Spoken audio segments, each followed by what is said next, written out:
سوي في النساء فكروا يا أنا ما أدري فكرت أرمي هنا أراو إلى يقول ما أيه نلش الناس على لسانه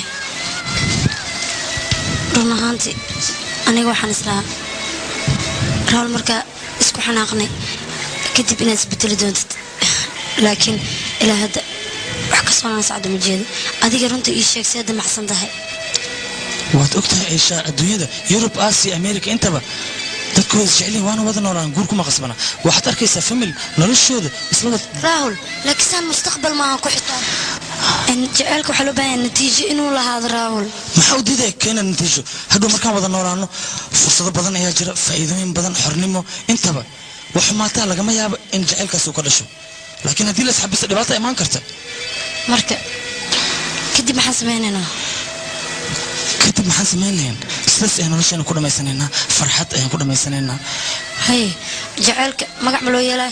جعلك ما قيس أنا كل شيء جاي وحالي هذا وهذا نولانشو فرحت كون نولانشو كرسوني ميقول بتت إيه قال يا قي أنا مستقبل كي يسوق كده معنا هاي أنا ناخذ صور مرة بانيجا ولا شيء سامك سوق جبسي راول حريرك نوع أنا كلا أنا مو بأنا يا كده waxaad ila hadlaysaa sida qof reebaadiya oo kale maxaa dhahay miyaa ku diiday inaad hooyo noqoto mase dhaqan gabdhaha hindida aad weli aaminsan tahay oo ninka loo cimri dheeri iyo wax loo tuugayo haa annaga haddii aan nahay gabdha hindiya jaceylkeena haddii hawada naga gala xataa waxaan ku qasbannahay inaan ka soo saarano adigana jaceyl dhulka yaalayaad ka baqaysaa oo ku dhow maxay ku dhacday taas ii sheegban aniga ku sheegay sababta jaceylka dhulka yaala aan uga baqay oo marba uga cabsanay oo shoog uga qaaday sababtoo aniga waxaan ku soo koray jaceyl guri dhaxdiisa oo dhibaato ay ka timid Aisha mar oo kaliya la family sababta aan guurku uga cabsanay waan saf garlayna adiga